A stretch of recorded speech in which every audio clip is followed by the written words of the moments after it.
Om Shanti, welcome all. Before we start, we'll just spend a minute of silence and invoke the Supreme Being. So just a minute of silence and then we start.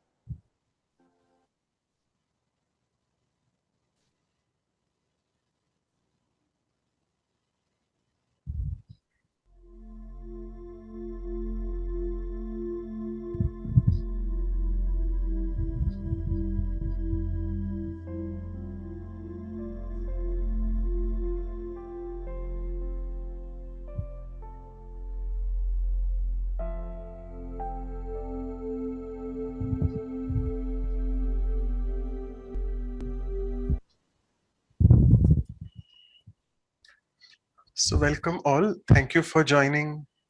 As usual, welcome to the Values for Life series. Good morning, good afternoon, and good evening to whichever parts of the world you belong to.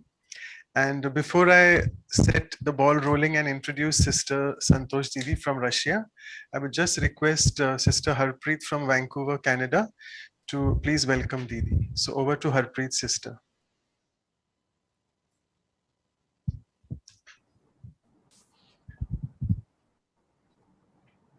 Harpreet, Sister, you can just unmute yourself.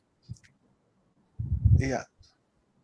Om Shanti, everybody. Om Shanti, Santosh Didi. Om Shanti.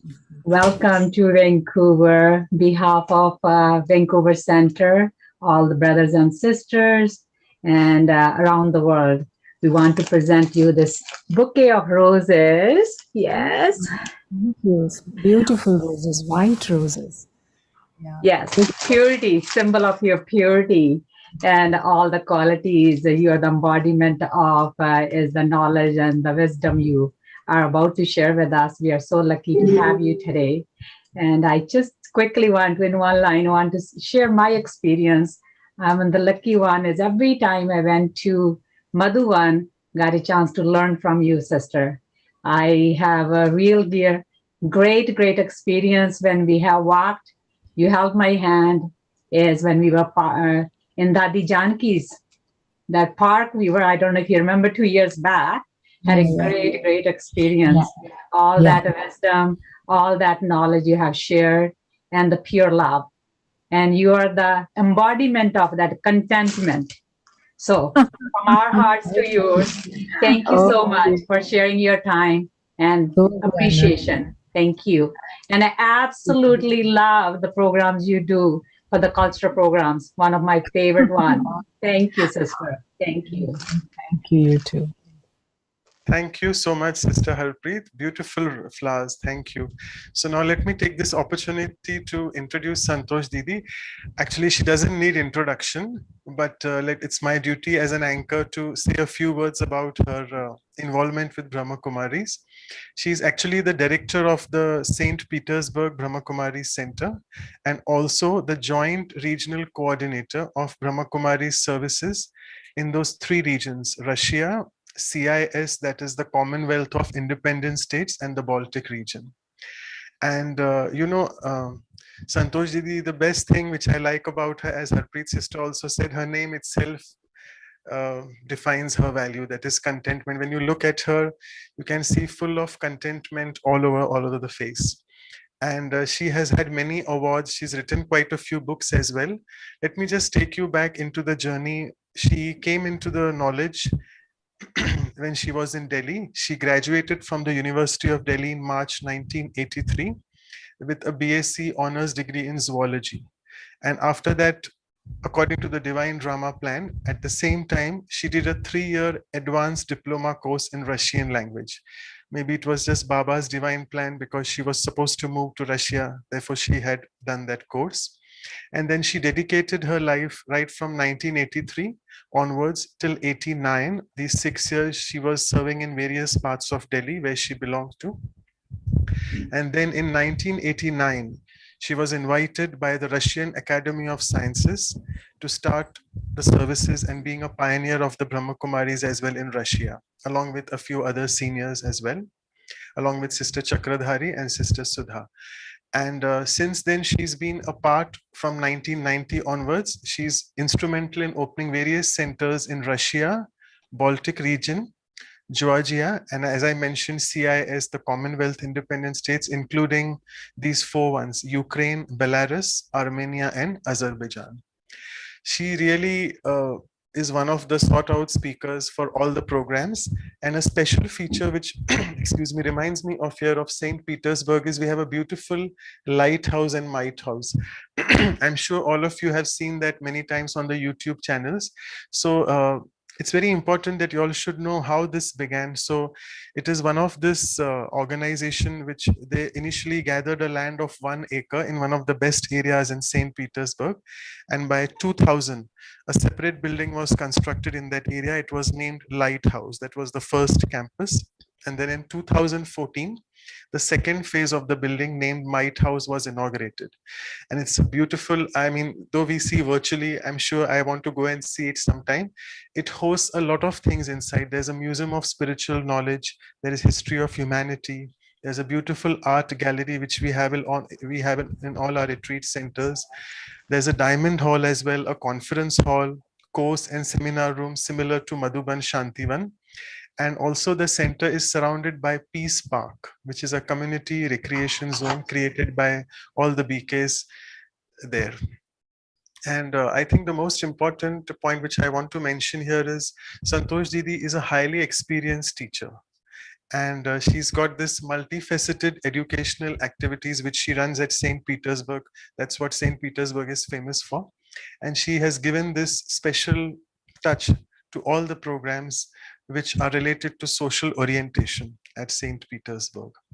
So with this brief introduction, before I move on to Sister Santosh Didi, we also have with us Dr. Ashok Mehta, who is the president of medical wing of Brahma Kumaris. We are very fortunate he is also with us. So I will request Dr. Ashok Mehta to say a few words about the program and about Sister Santosh Didi as well.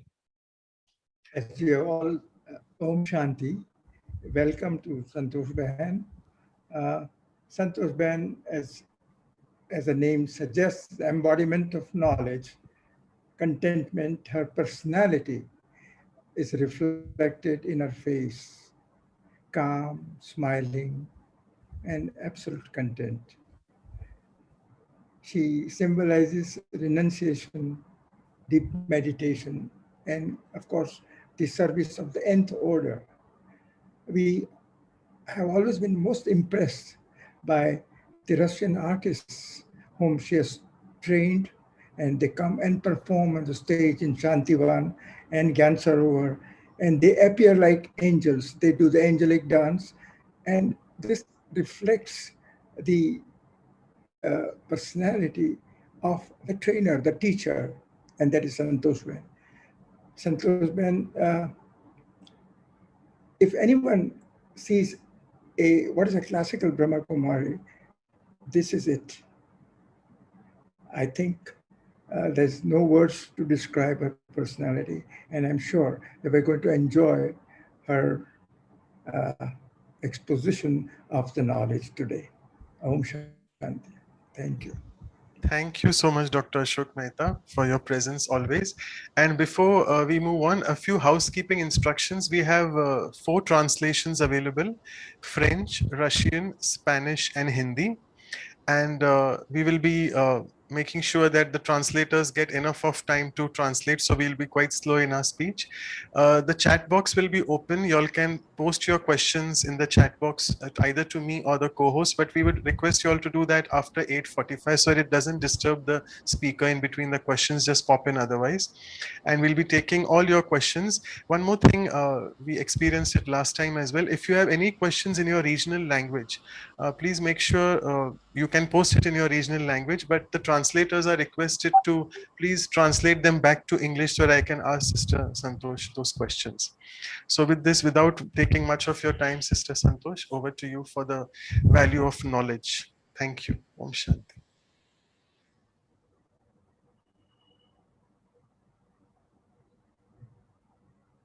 And everyone sitting in front of the screen and listening today. First of all, I would like to say to our very respected, dear, revered brother, Ashok Mehta ji. So your name also suggests Ashok, who never has any sorrow. And you had been playing the role of remover of sorrow of thousands and thousands people. And that is why Baba saw you as an instrument, very suitable personality to do this task. So thank you very much for being with us in this evening. And thank you, Harpreet Manji, that you brought flowers and that gave the feeling, the fresh feeling, not on-screen feeling, as if we are in the living garden. Thank you so much. And thank you, Brother Manoj, that you are sustaining this program the whole year, this whole pandemic year. And it is very successful because the topic chosen is very relevant. When we look for a dish, tasty dish, we definitely want that dish to be tasty. We are not satisfied if there are good ingredients in that, but to be tasty. So similar role is played by the virtues in a human being. Any human being without virtues is, of course, just a visibility, a plastic flower. Maybe you can be beautiful, but you will not be having any fragrance. And that is why this conversation on virtues, which is started, is seen as very fruitful these days. In my childhood, since my whole school study period and then in the university also, I had a sort of a constant concern that when that day will come, or how it can happen that on this earth, under the sky, I will be able to know each and everything. Nothing unknown will be left for me, because I was very much afraid that life is too short, because I saw people around.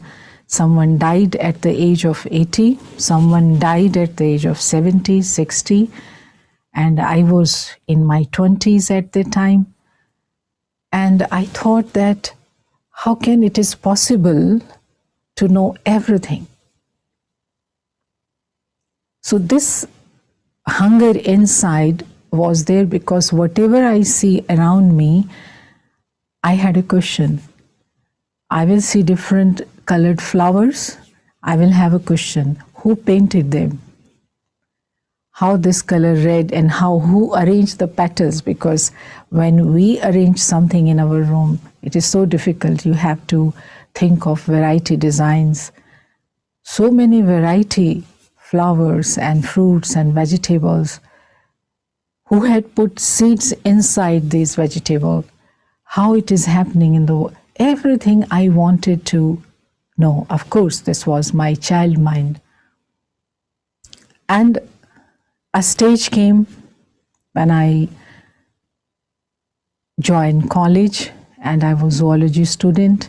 And when I was put in the laboratory, and there was a tray with frog in front of me, and I was supposed to cut that. Although I knew that in zoology this all is going to happen, but I was not ready mentally for that, because I was seeker of knowledge, wanted to know what was there in our past, what can happen in the future, and for that zoology was the best subject.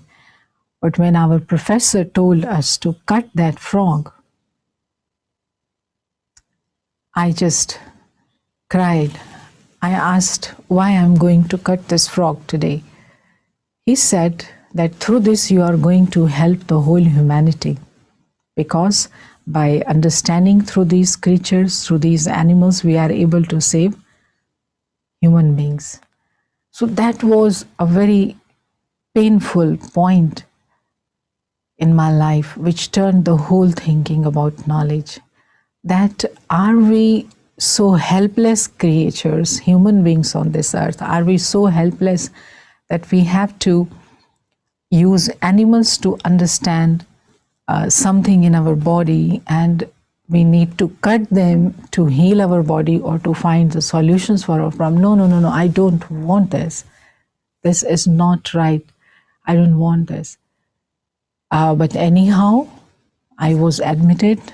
I had to be there for 3 years because otherwise, how you are going to, give exams or pass that?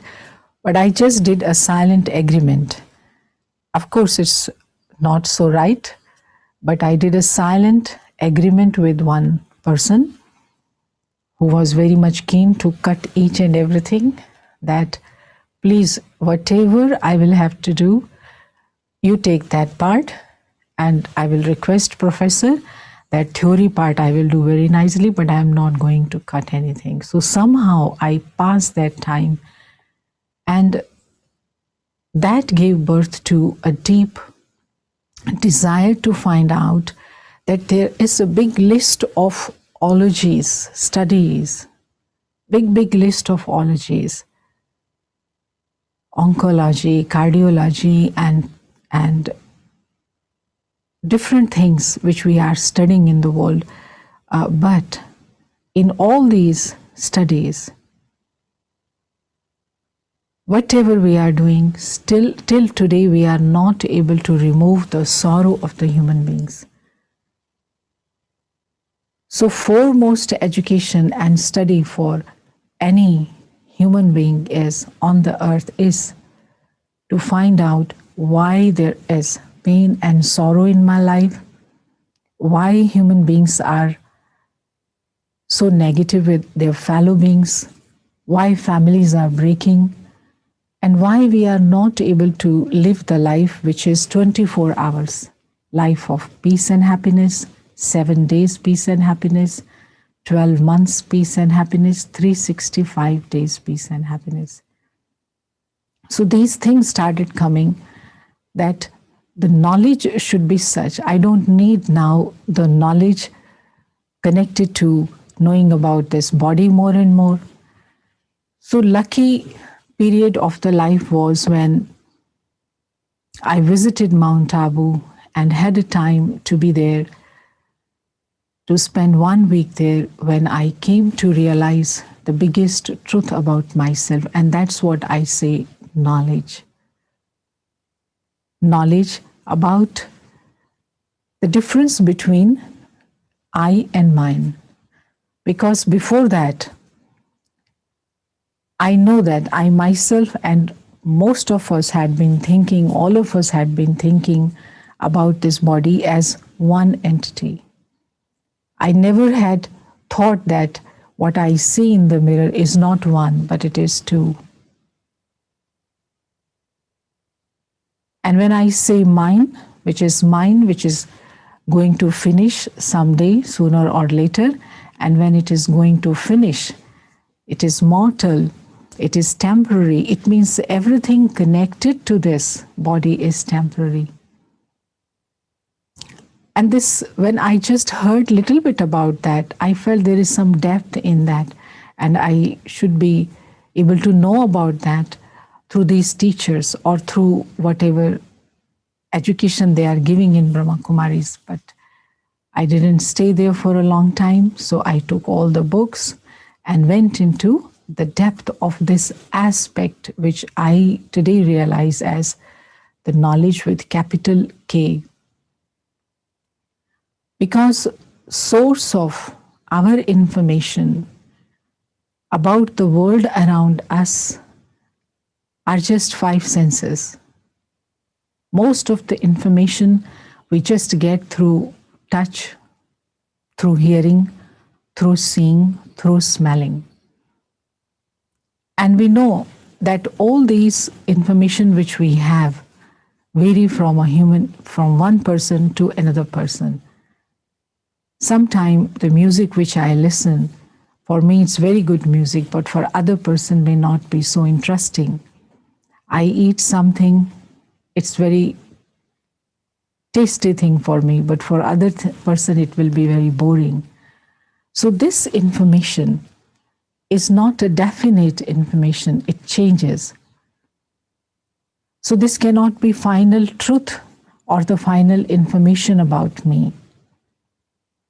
Because when I come to see each and every thing with which this body is made, this physical body is made, it's also made of those 5 basic elements.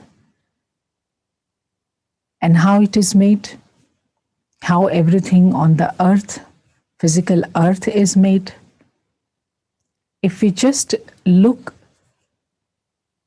at the earth from space, from outer space, we see a beautiful green-blue ball.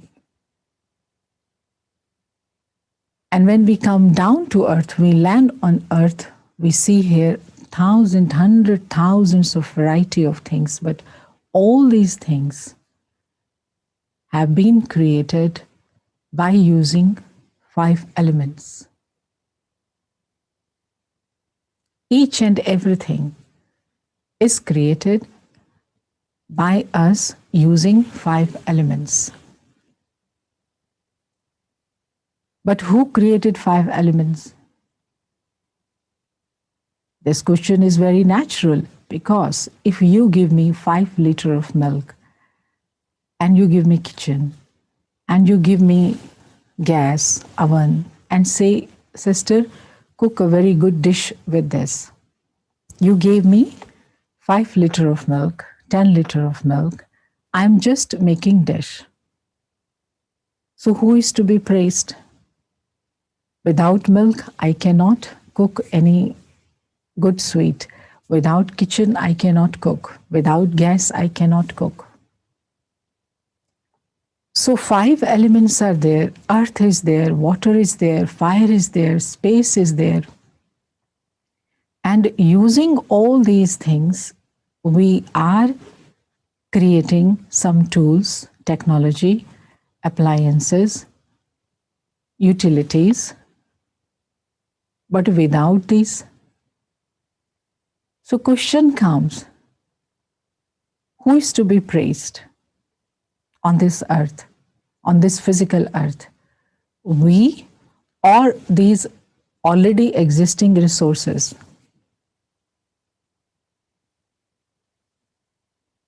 If all these things are there, but there is no creator, no intelligence, no conscient entities to use them or to create them, then what is the purpose of this earth?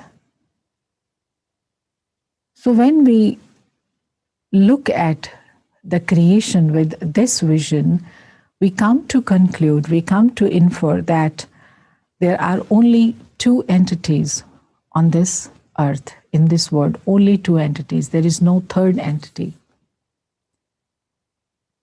And what are those 2 entities? One kind of things, existence, is which exist but is not aware of its existence. In the whole world, there are the things, they exist, they are created. Even these 5 elements, they exist, but they are not aware of its existence. And we call them physical objects. And then there is entity which exists, but is aware of its own existence and the existence of all other things also, which we say as conscious entity. And it is there the word comes, I. So to which category I belong? This is knowledge.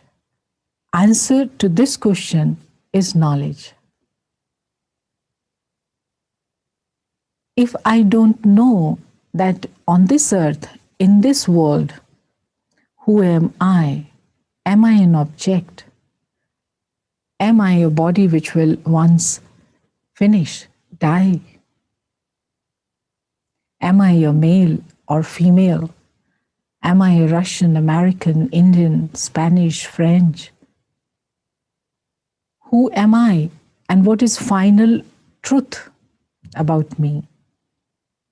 Because I have been using so many identities from my childhood.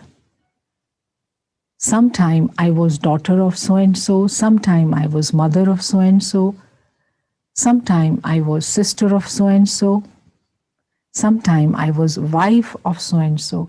But all the time, I was there. My relation was changing. And I was sister of so-and-so, then the relationship was this type. I was there. But when my brother left the body, father left the body, husband left the body, I still existed, but I was no more wife, daughter, or sister.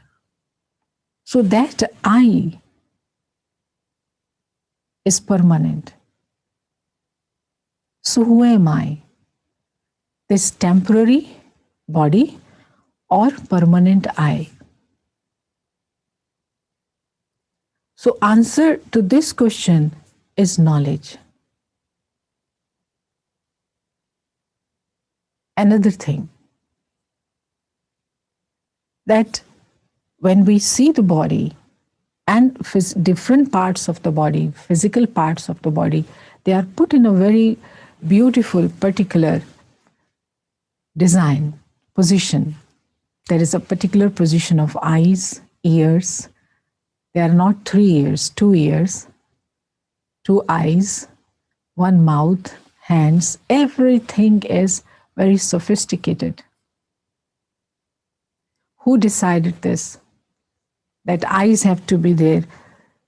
Maybe I would like to have 1 eye behind the head. Who decided this? Who took this decision on my behalf? Who took the decision, or who decided that day and night will be for 24 hours? Who decided that there will be 365 days? 24 hours are, too much for me. I want to eat for a few hours and then play for a few hours and then rest. All are extra. I don't want such a big day. Who decided? So this concept of time, which we all are following from our birth till end of our life through this body, this concept of time, when ultimately this started, is there any beginning? Is there any end of the world? Was world forever there? Or it was created sometime? What are the laws which are governing this? So answer to these questions is knowledge. Because using our different abilities and talents and skills, we used 5 elements of the nature to create certain things. That is one kind of education that helps us to keep this body alive, that help us to make a livelihood, that we cannot put in the category of truth, knowledge. That is just a temporary reality, useful reality. But when we speak about true knowledge, original knowledge, the foremost thing is to know everything connected to me, the life, not about my life. That is secondary. Me, the life. Because when we see in front of us a dead body of a person who was near and dear to us, close to us, we say, oh, so and so has gone. Mother has gone, sister has gone, or friend has gone. So this expression of ours means this body was not my mother, because body is still in front of me. Had body been the mother, we would have never said mother has gone. So the person whom I was saying mother was conscient being, conscient entity who had awareness. No physical object has awareness. Physical object exists. And I know each and every physical object, how it can be used, where it has to be applied. So therefore, my presence is primary. This is what is called as soul, spiritual entity, consciousness, energy, eternal energy, indivisible, irreducible, conscient point of light, the star, residing in the line of thalamus, hypothalamus, pituitary gland, in the center of the forehead, where centuries back people started putting a mark like a point, which is called tilak.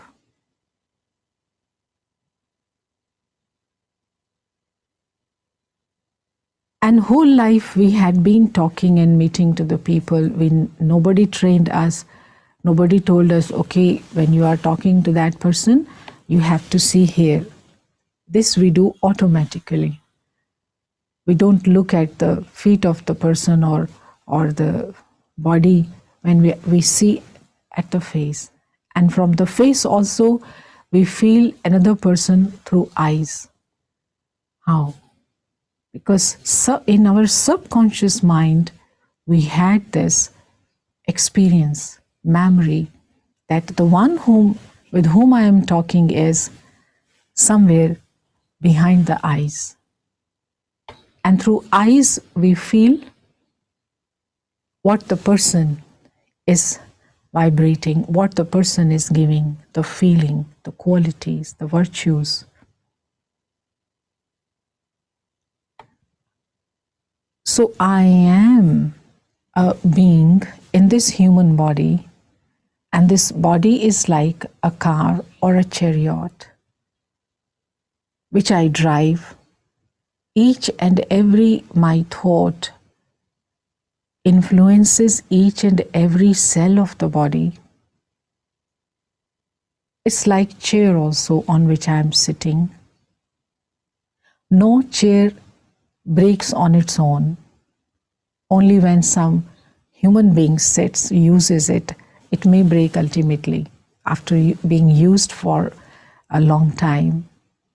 So similarly is with this body is, no body is originally sick, but when I use or misuse body, then there are chances through my presence, through my wrong way of driving, through my wrong way of speaking, looking, hearing, doing the things, these body parts can be broken, can become sick. This is knowledge. That physical creation cannot be disturbed, cannot break, cannot spoil, cannot degrade on its own. It's we conscient being. Our thoughts, our words, our actions, our use make influences on this outer world.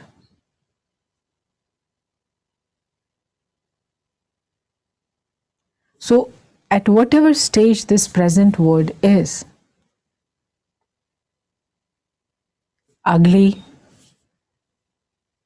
polluted, not so clean, whatever stage of the elements is, it's all because 8 billion people, population at this time is using these objects, this world, these elements, earth in this way. So it's not that the air is like this, so we are sick. No, we were sick. We were using the things in a negative way, so the air has become polluted. So now that polluted air is showing its play. Because only conscient entity influences the non-conscient material. Of course, material also influences conscient entity, but to a lesser extent than the conscient entity can do. Because so this makes me master, this makes me higher, this makes me responsible. So this is knowledge. Knowledge of my duty towards the nature, knowledge of my relationship with this world, knowledge of my relationship with this body.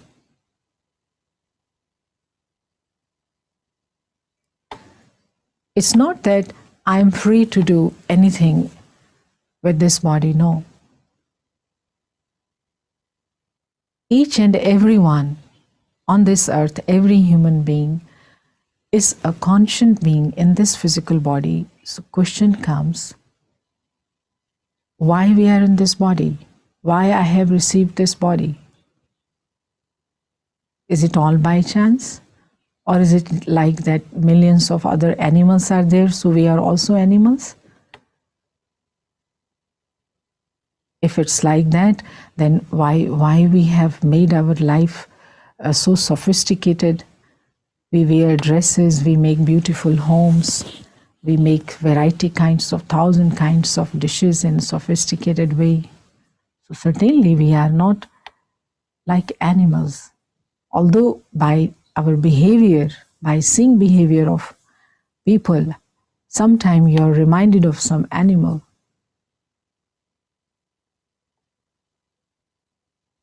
So what is my relationship with this body? We all took this size body from our mother's womb. We came out from mother's womb with a small body. We had been putting food in this, drinking so many things, breathing air, and then we made small body into bigger body. This does not happen with any car. When you purchase a car from the factory, its size remains same. But this car of ours is unique car, elastic car. You can stretch it, as much as you want. Of course, if you do good exercise, you can have a good size body. That all is in your hand. So, when a person gets a car, purchases a car, and he has to drive it because he wants to save his time, he wants to save his energy, he wants to do more work, which otherwise he cannot do, because how much, if you are living at a far distance, you need a car to go to work. So for that, he uses the common path. So therefore, he is made to have, it's obligatory, he is made to have license. And what is that license? License gives you the permission, after you are trained, it gives you the permission to bring your car on the common road. Before that, you are given education, training about what are rules and regulation, what are do's and don't, what are how you have to, where you have to stop, what is red light, green light, all things are explained to you, which side you can take your car, which side you cannot take. This how and when is taught to you, and then license is given. That is physical part of driving. But when comes the question of driving this car by me, I say, I was talking to him. I say, I was writing this. So, this making use of the parts of the body is also driving, like driving. Do I have license? Where do we get the license? From mother's womb, license didn't come. And what is the result? Car we received. And after receiving the car, all of us are driving the way we consider it appropriate. Or as my parents told me, or as our teachers in the schools told that they gave little moral knowledge, social etiquettes minimum, but mostly we get from our parents. And like this, we developed in different parts of the world, family culture, country culture. In this country, people drive like that. In that country, people drive like that. So therefore, we developed our own ways of speaking, seeing, behaving, etc. And in many cases, one way of driving, one way of speaking, one way of looking, one way of sitting, talking is absolutely not acceptable by others.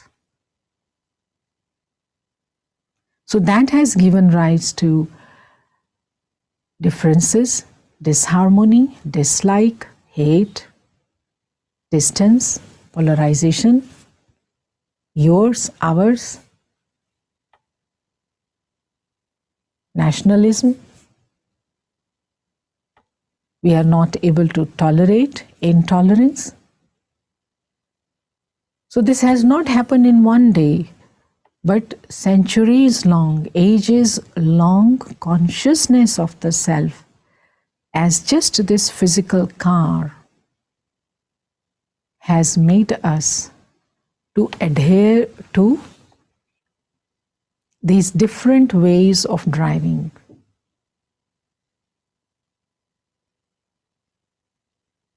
So the knowledge means how to use this. I am conscient being, I am in the body, I am soul. Fine. But how to use this body? When to speak, when not to speak, how to see, where to see, how much to see, how to sit, how to walk, how to sleep, how to rise, how to eat. So starting from here, if we just see from this point where the soul resides in the body, art of thinking, art of seeing, art of speaking, art of moving, art of writing, so these all are the arts to use this body. That is what is called getting license, when you become 16 celestial arts complete.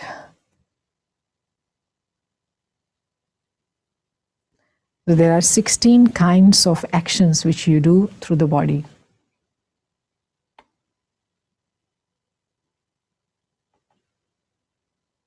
Where in the world, in which country is the college, is the place which is giving the knowledge, which is telling about these 16 celestial arts complete, becoming so capable. So just by having the money, by getting car, purchasing the car, I am not supposed to have the right to drive it. I am supposed to have the right to drive only after I have got license. I have learned how to drive.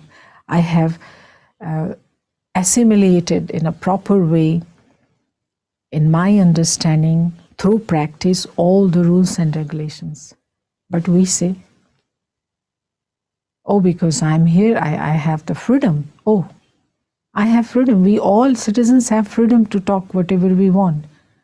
Why this prime minister did that? Why this president did that?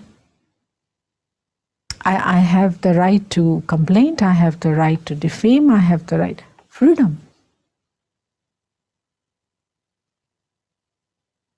Millions of cars and all have freedom to drive the way they want.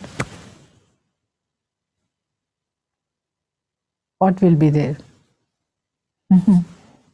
Chaos. So the world is not visible at this moment, the place which reminds you of a place of harmony, place of beauty, place of gentleness, place of respect, the place of acceptance, tolerance.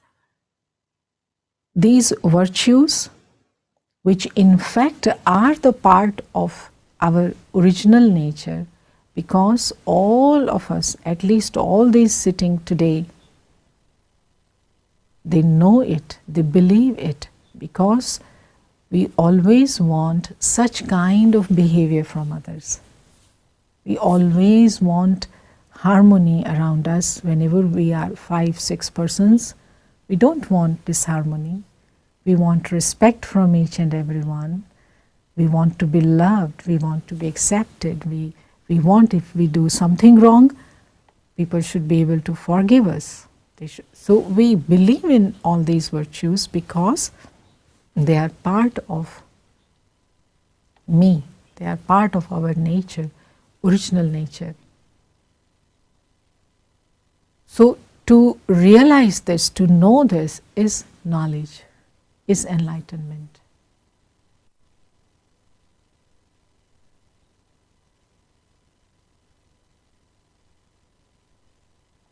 I think about 30 years ago, when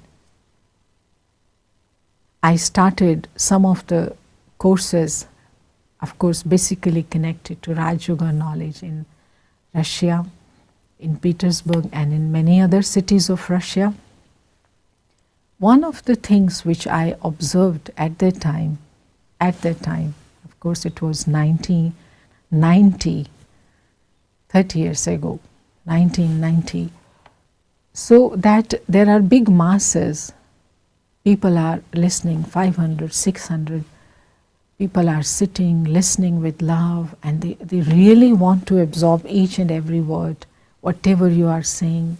So it seems that they are being benefited through that. But I observed that there is no smile on the faces. First day I observed, second day I observed that, third day I observed that. And ultimately I was forced to ask to them, asked and inquired that, are you able to understand everything? Because translation was going on. At that time I was not able to speak that much Russian, so I was using translation. So I asked, are you happy? Are you satisfied? Do you understand what's happening? All stood up. All 500, 600, they stood up and they clapped. And they said, yes, we have understood. So I said, if you are getting so much benefit, why don't you smile?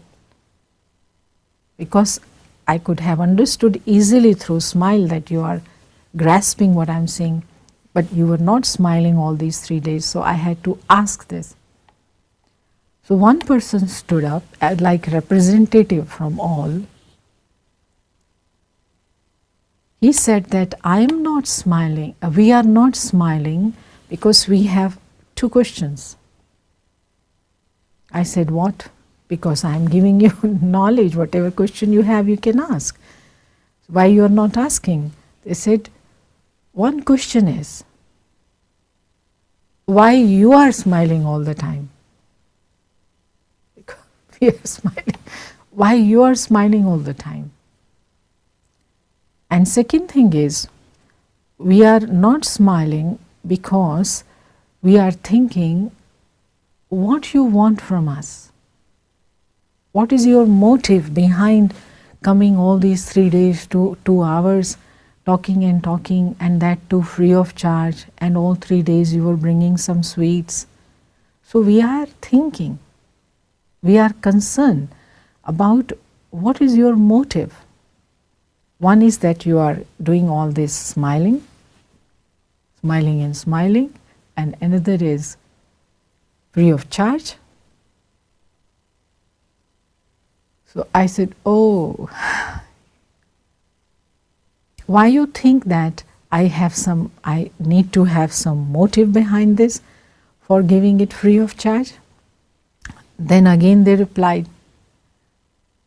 Reply came that we are taught from childhood that each and every human being is selfish in nature. Each and every human being. Yeah? Marxist thought. Communist worldview. Each and every human being is selfish. Human nature is basically every human is greedy. So no human being never ever can do anything without some motive behind that, some selfish motive behind that.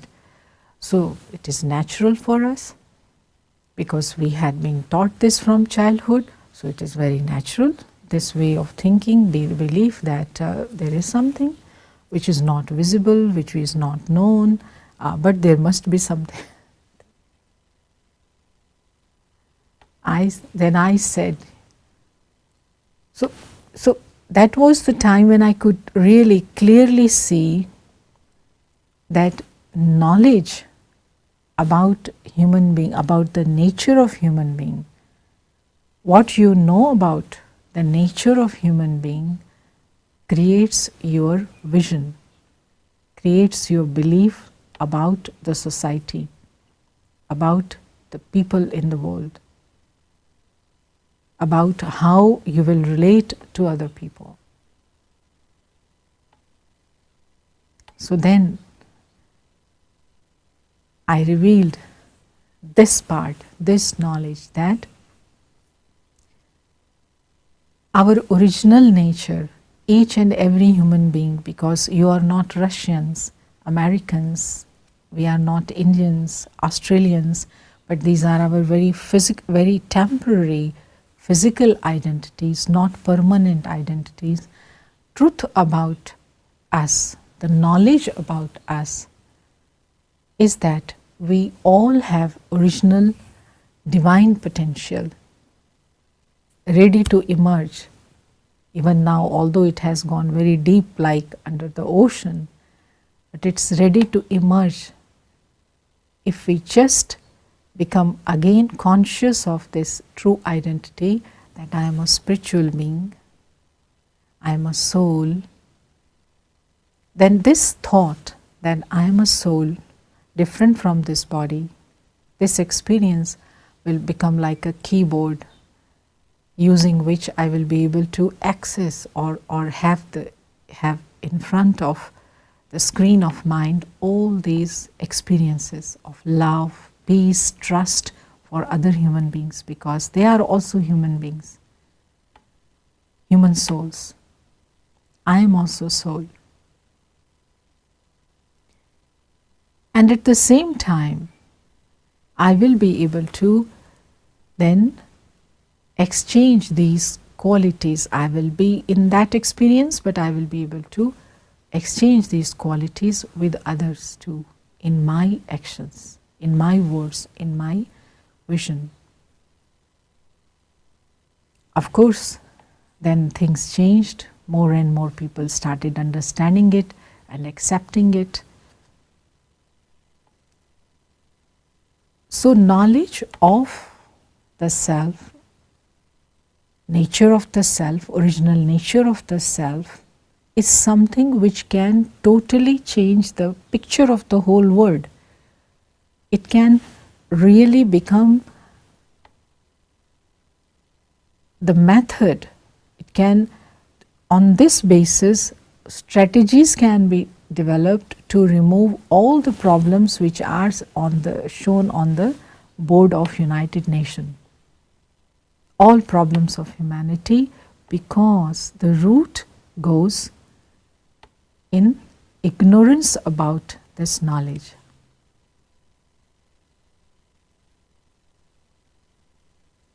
Because only when I come to know myself as soul, spiritual being on this earth, in this material body, only then I am able to think, transcend from this material world and have a realization, oh my God, this whole is material world, so this cannot be my home because I am not non-material. I am not physical. So this world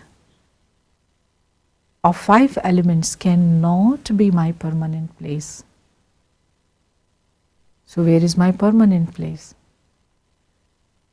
Anyway, if this is car, and in this world we are driving this car, we are doing actions, so the place where I put this car, this body, I wash this body, I feed this body, that is garage. Garage cannot be the home of driver. So I am a conscious driver. Where is my home? So knowledge about the world, the realm, the existence of the world beyond this earth is knowledge with capital K, without which I can never ever have complete rest on this earth. Complete rest. Sleep is not synonym of rest.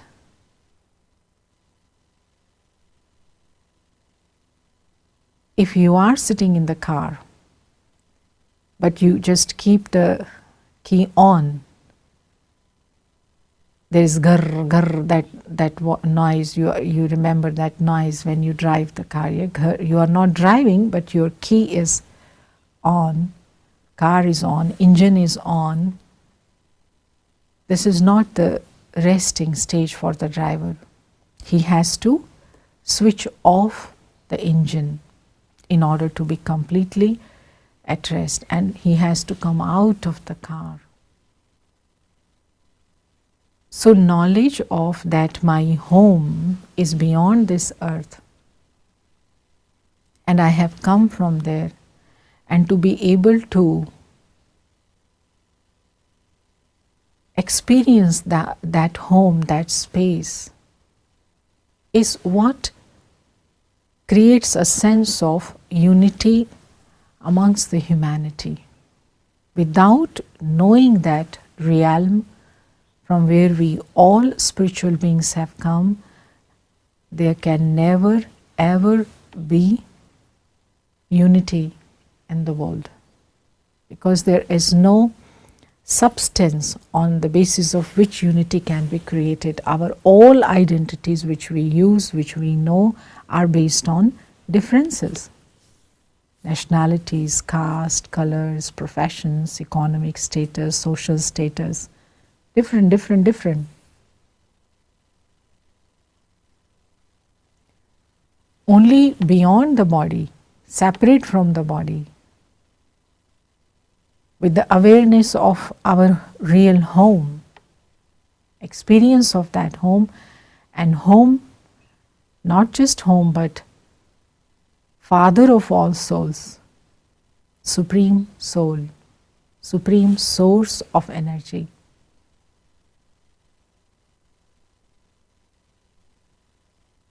So the knowledge of who am I, from where am I, and why am I, on regular basis, on day-to-day basis, this knowledge keeps me on the track. I am able to drive, that is, I am able to act, I am able to decide without harming anyone, without having conflict with anyone, without having any negativity in my heart for anyone, no matter what kind of behavior they do for me, because I see very clearly how I have to drive my path. So that is why the knowledge of the self is the source of peace and happiness and love.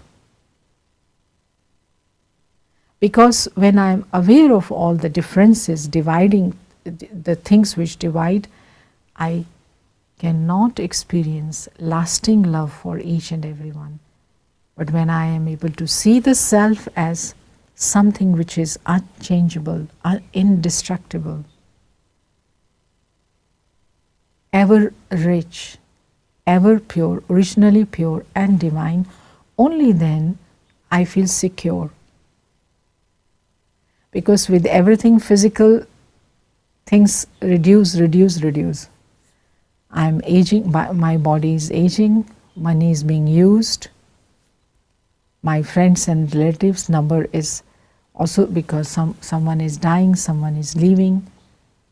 So physically things seem to be leaving me. But spiritually, I am ever permanent, unchangeable, secure. So this peace, when I am able to touch that peace, because when I know this peace, this point of peace in me, and I am able to feel that and act from that point, I can, in a right way, cooperate and love other fellow beings.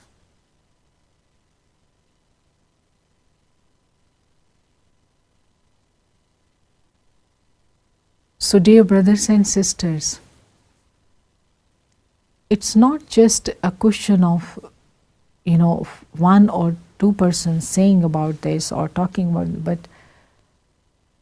millions and million people, centuries long, they had been craving for this truth, that how we can have constant peace and happiness, how we can have love for each other, lasting love, everlasting love for each other. And and we thought it is very difficult, and we need training, we need schools giving us moral education. But knowledge with capital K, true knowledge, is power. And power means which does the thing, which enables the thing to happen, which enables the work to happen. That is what is called power. So when I have this true knowledge, I don't need to listen the big lectures for moral education, for different kinds of training. Oh, you see, these people, these are black, these are white, these are eastern, western, northern, southern. You must understand how we should have respect. I don't need them, because it becomes natural. So that is the knowledge which makes these virtues to come in action, in feeling, in experience, naturally.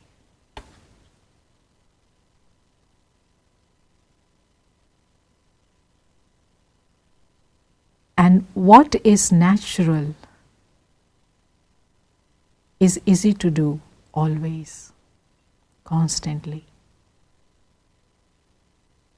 And it becomes my nature. My nature is natural. And it is natural means is easy, without difficulty. And what I do without difficulty is what is called joy, bliss. So being loveful, being peaceful, being happy is being joyful, being blissful.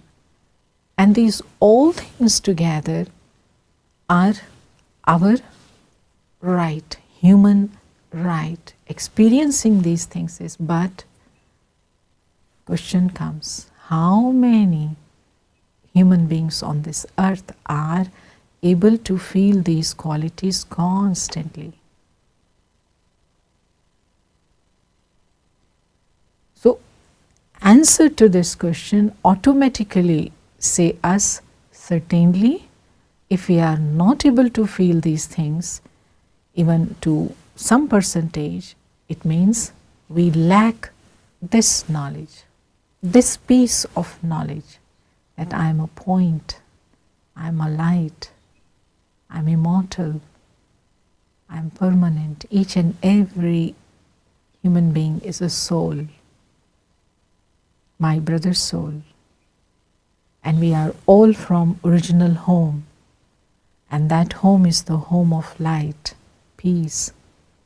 So although these things have a lot of details, it takes time to go into each and everything, but at least I should know that there is a realm of this knowledge, a big field of this knowledge about invisible, about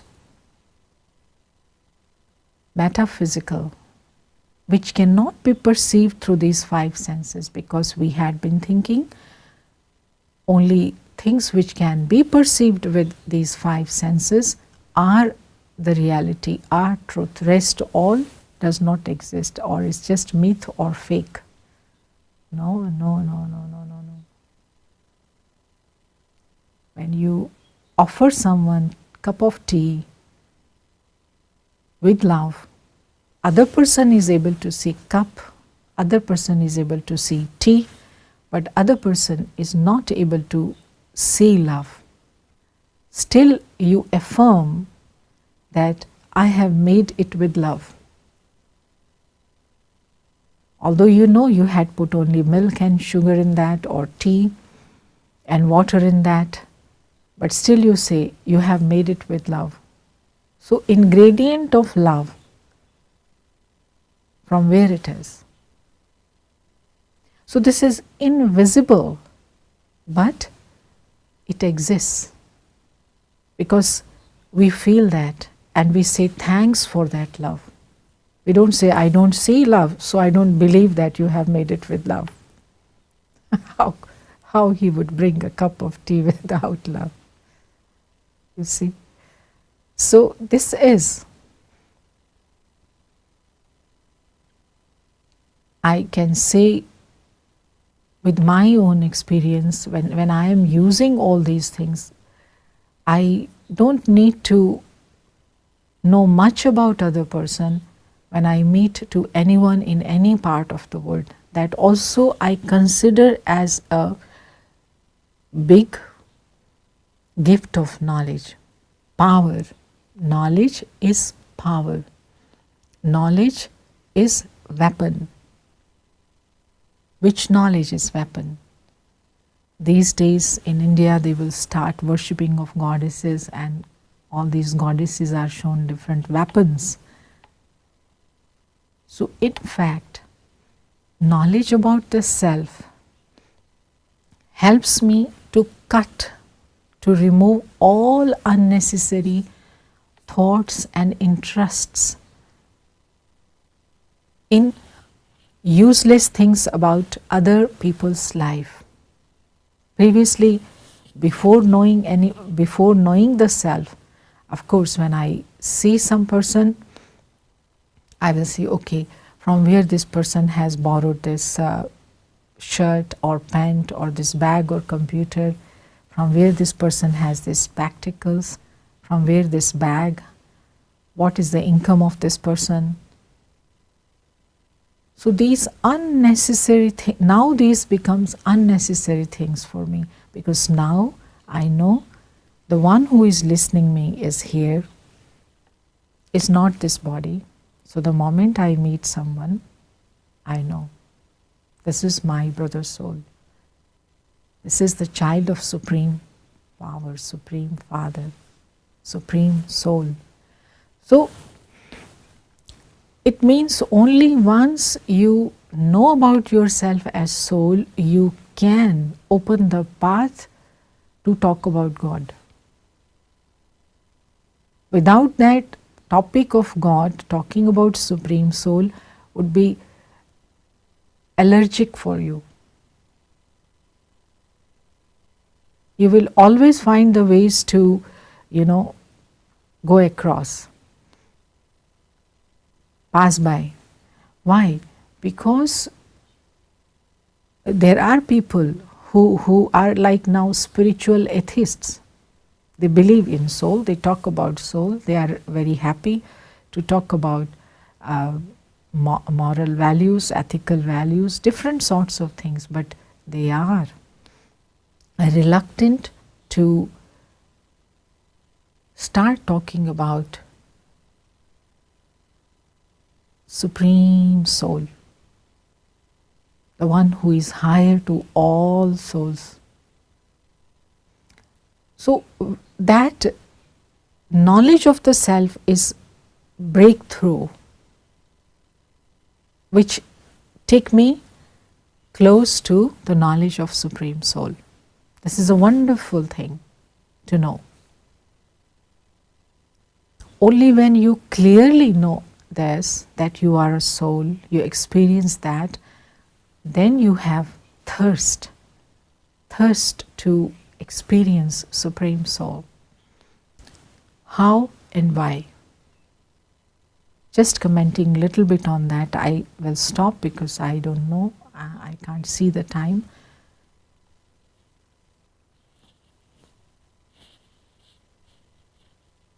As I told that we all human souls are originally divine, originally peaceful, originally pure, originally loveful. But at the same time, we realize that our present stage is not in that virtue stage, in that nature. Absolutely, it is in percentage. We have percentage of peace, we have percentage of love, we have percentage of happiness, but not 100% peace, happiness. And we all stand from time to time in front of each other like this. Please, you must love me. Please, you must respect me. Please, you know that you have to make me happy. But you should bring that, because this gives. We all are standing. I feel little percent of happiness, so through you I am expecting happiness. And you are standing in front of other person with the same mental position. So we are all in this position of beggars. So it means we all need. So it means we are not the source. Fountainhead of all virtues is the soul, but not among us, whom we see on this earth. Embodied beings, physical beings. So certainly there is some soul who has all these things in abundance and is the source. That is why from time to time, whenever nobody can help us here, nobody is able to give us that respect and love, we say, okay, I don't bother about you. God is with me. He will help me. Only He knows me. He understands me. So this subconscious experience of someone present somewhere, ready to give me, exists, and that is what we see in the form of faith. But faith alone cannot trigger that coming. Knowledge is needed, connection is needed. Even if I know that there is a fountain in the city and now it is 40° plus temperature, very heat, but I am far from that fountain. I will not be able to benefit the fountain. I will have to go in physical vicinity of the fountain to be able to have that cool breeze coming from that water. Similarly, knowledge is who is the source of virtues, all powers. Who is the one who can make difference in the humanity, because in him now in world we need who can charge the discharged souls. Souls have degraded from that 100 grades of peace, happiness, purity, love to very lower grade, and it's needed to upgrade. Who can upgrade all these souls when all are like this, beggars in front of each other? Knowledge is needed. So as I am conscient being, entity, soul, light, he too is light, but he is called supreme because he is absolute in all these qualities. He is ocean of all these qualities. Then how can I have connection with him? Where he is? And is it possible that I can meet with him one-on-one? Can I establish such a relationship with him? So this all is knowledge. Because if there is someone very important, you would like to know what that person does, what that person can give, how you can meet that person, what relationship you can have with that person. So this one is higher than all human souls. So that is why this is the knowledge of invisible and is known as ancient wisdom of Raj Yoga.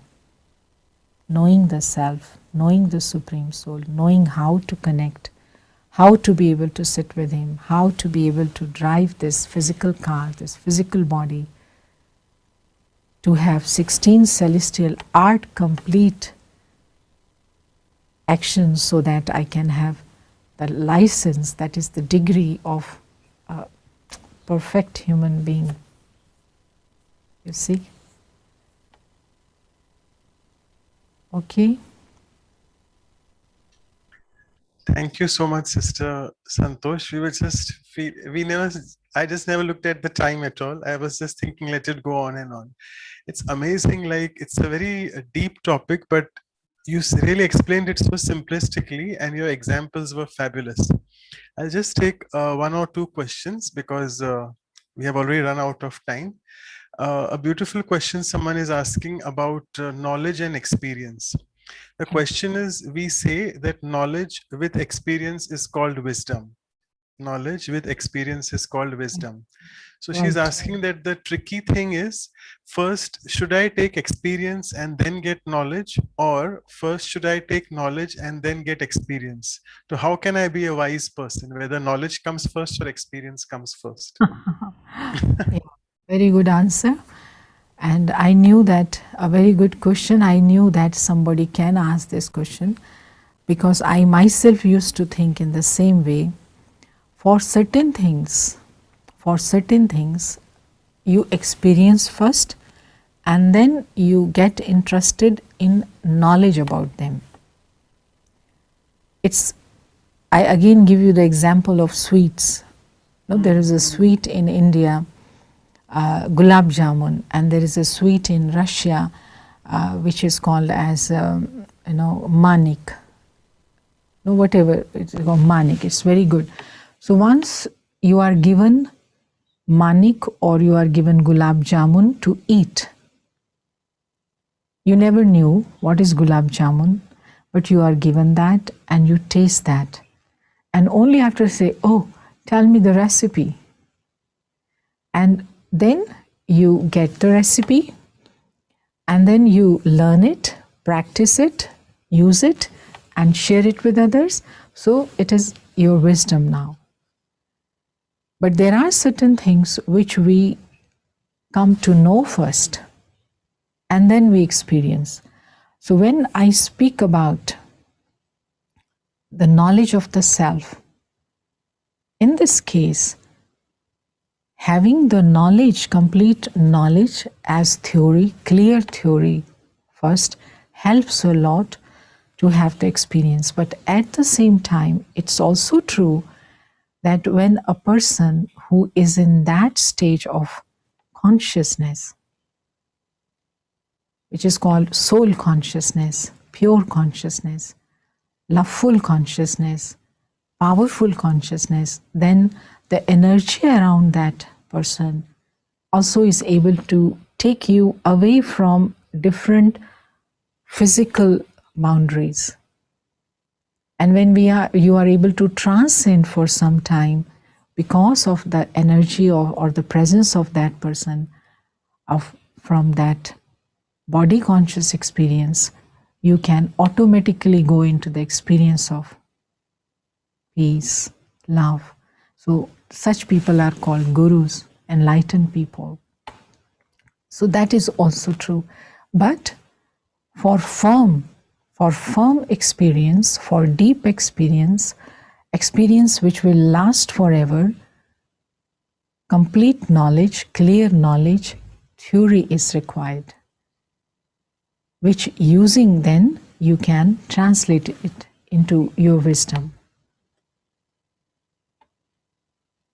Yes. Right. Thank you so much. So I think on this note, let us go into the experience of the knowledge. You have already given us a lot of theoretical knowledge. So I would request you to go take us in the practical meditative experience of how to experience this knowledge. So next 5-10 minutes, we can do a little bit of meditation and then I'll do the announcements for next time. Okay. Actually, the whole time when we were in front of each other, although sitting at a distance, we were able to realize, understand, and feel that we are spiritual being, the light in this body, which is an instrument. And through the means of eyes, we are able to meet, see, and feel each and every person around us. For some time, I allow myself to shift my thoughts from the thoughts and the needs of this body, from hearing, from watching, from thinking of anything which I will be doing after this. But for a few moments, I sit with my own self, the light. I'm light residing behind the eyes, in the center of the forehead, peaceful.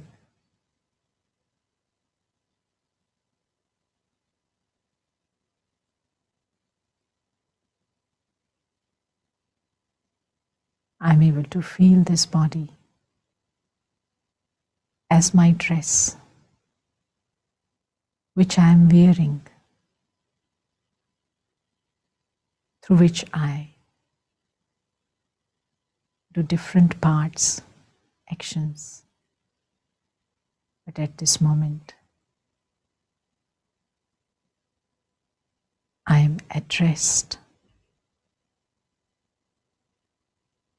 complete silence.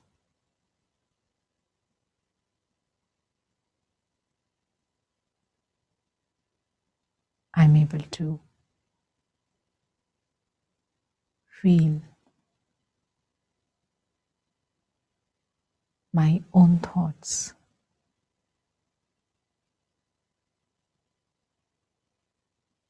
the stillness is giving the experience of complete peace.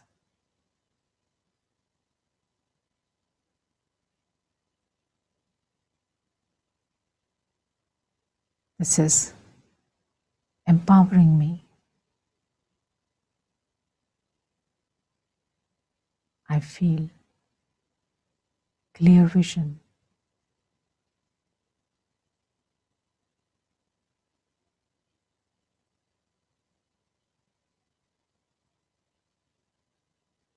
Experiencing this silence, I am able to see everything around me so clear, beyond confusion.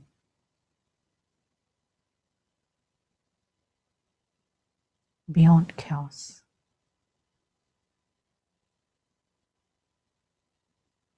Like a complete scenery, a perfect movie of variety, actors playing the role through their physical costumes.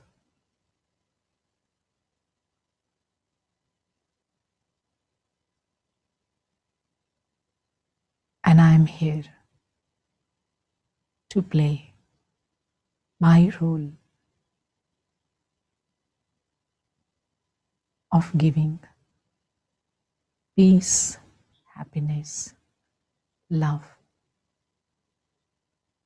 to all who, as per destiny, are with me, around me, in front of me, or far from me.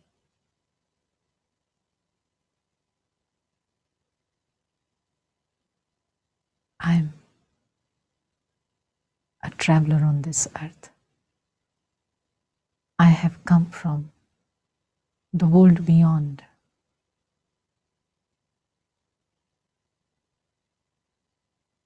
which is the true home of soul.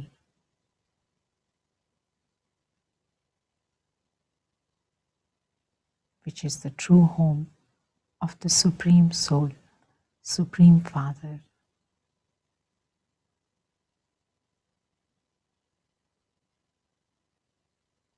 And from there, I'm able to see this beautiful earth as a playground, as a garden of variety human beings, like variety flowers, all beautiful.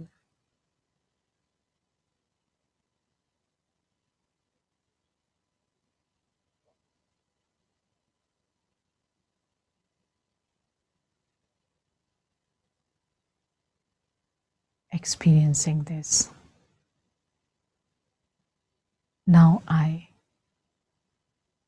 come to the awareness of my regular responsibilities, which I render through this body. But now I carry this deep peace with me, which I reflect and share wherever I go.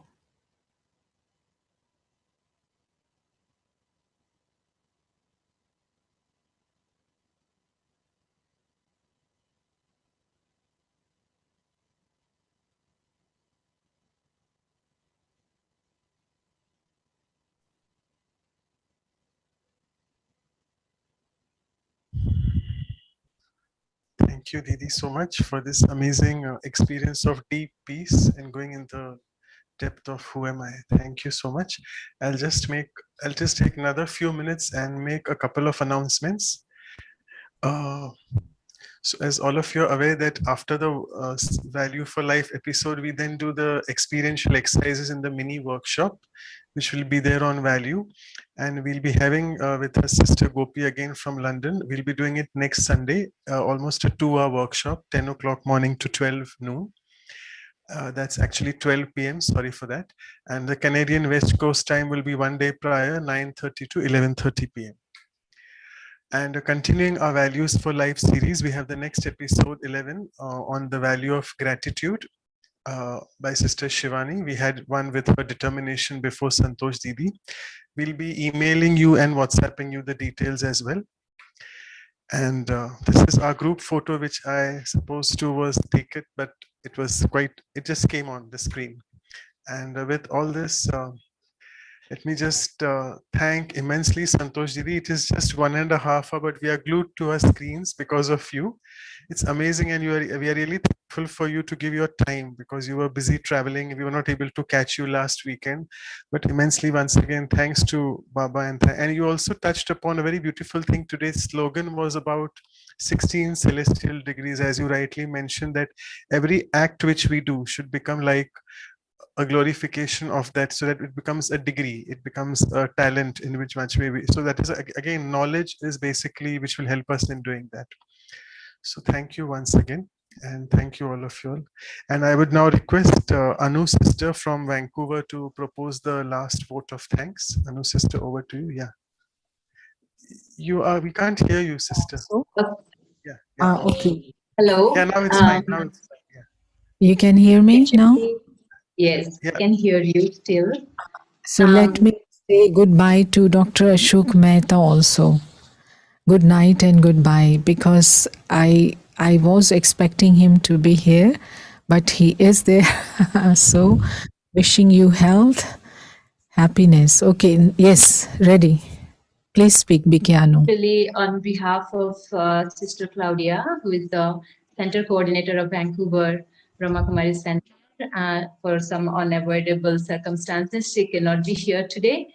So on behalf of her, on behalf of the whole Vancouver BK family, the Values for Life team, and everyone who is attending from all over the world, thank you so much, Santosh Didi. The softness, the respect, the kindness, the everything, calmness, sweetness that we see as an example. You are showing us that light of knowledge.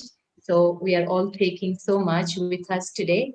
The most important one is that who am I beyond that non-material, material surrounding that light that I am. So, and the driver and everything. So thank you once again. And thank you for being with us in Vancouver.